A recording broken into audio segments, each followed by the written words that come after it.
আমরা আলোচনার এই পর্যায়ে আসতে চাই নাঈম আবেদীন আপনার কাছে, যে বাংলাদেশের এই অন্তর্বর্তীকালীন সরকার, যাদেরকে সকল ধর্ম সকল পর্যায়ের মানুষ গণসমর্থনের সরকার হচ্ছে অন্তর্বর্তীকালীন সরকার, সেই সরকারের এত বড় সমর্থন থাকার পরেও কেন এই ধরনের ঘটনা তারা নিয়ন্ত্রণ করতে পারছে না?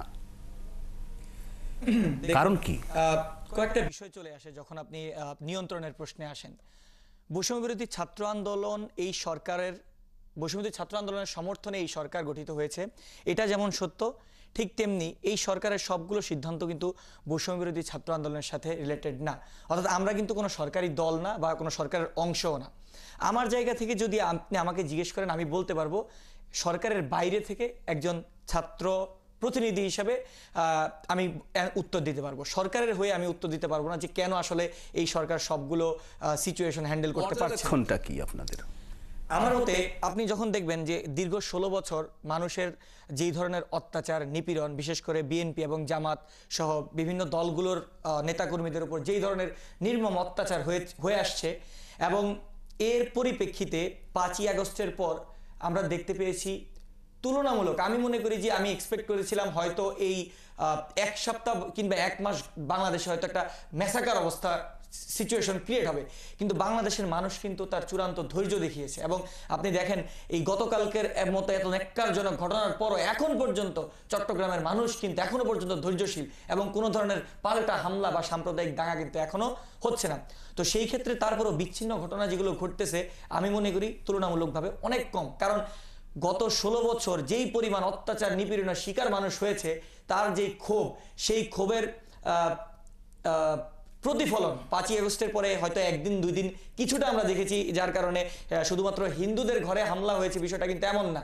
আওয়ামী লীগের আমলে যেই হিন্দু যেই মুসলিম যারা আওয়ামী দোসর এবং ফ্যাসিবাদের সমর্থন করেছে, ফ্যাসিবাদের হয়ে সাধারণ মানুষকে নিপীড়ন করেছে, সাধারণ মানুষ কিন্তু বিক্ষোভে তাদের উপরে কিন্তু হামলা করেছে, এবং এটা খুবই স্বাভাবিক ছিল, যেটা বন্ধ করার ওয়ে ছিল না। কারণ আপনি দেখেছেন পুলিশ দীর্ঘ 5ই আগস্ট পর্যন্ত পুলিশ জনগণের উপর কিভাবে চড়াও ছিল, সেই পুলিশের সাথেও কিন্তু মানুষের সংঘাত 5ই আগস্টে লেগেছে, যার পরিস্থিতিতে আপনারা দেখতে পেয়েছেন প্রায় প্রত্যেকটি থানায় থানায় আক্রমণ হয়েছে, থানা জ্বালিয়ে দেওয়া হয়েছে।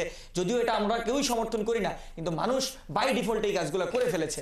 তো এই কারণে পুলিশের একটা দুর্বলতা চলে আসছে, পুলিশ অ্যাক্টিভ হইতে পারে নাই, যার কারণে এই হামলাগুলো বন্ধ করা যায়নি। আরেকটি কথা যদি আমি আপনাকে বলি যে কেন এই বিশেষ এই অস্থিতিকর পরিবেশগুলো কেন সামাল দেওয়া যাচ্ছে না বা কেন তৈরি হচ্ছে, এই প্রশ্নটা তো আমিও সরকারকে করছি।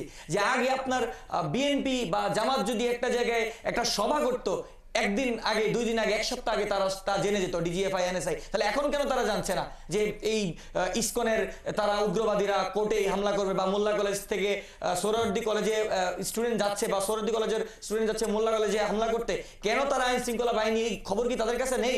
অবশ্যই আছে। তাহলে কেন তারা এই খবরগুলো পাওয়ার পরও তারা আইন শৃঙ্খলা বাহিনী তার ব্যবস্থা নিচ্ছে না? এর দায়ভার আমি মনে করি সম্পূর্ণরূপে প্রশাসনকে নিতে হবে এবং স্বরাষ্ট্র মন্ত্রণালয়কে নিতে হবে। আপনার কাছে আলোচনায় ফিরবো, তার আগে ডক্টর রমিত আজাদ, আপনি যদি শিক্ষক এবং অধ্যাপনা করেছেন অনেকগুলো বিশ্ববিদ্যালয়ে, এখনও করছেন, আমি আপনার কাছে সরাসরি জানতে চাই যে এসবের দায় কি সরকার বা আইন শৃঙ্খলা বাহিনী এড়াতে পারে?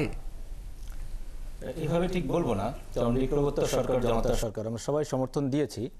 এখন সবারই দুর্বলতা থাকে, জনাব নাঈম বলেছেন।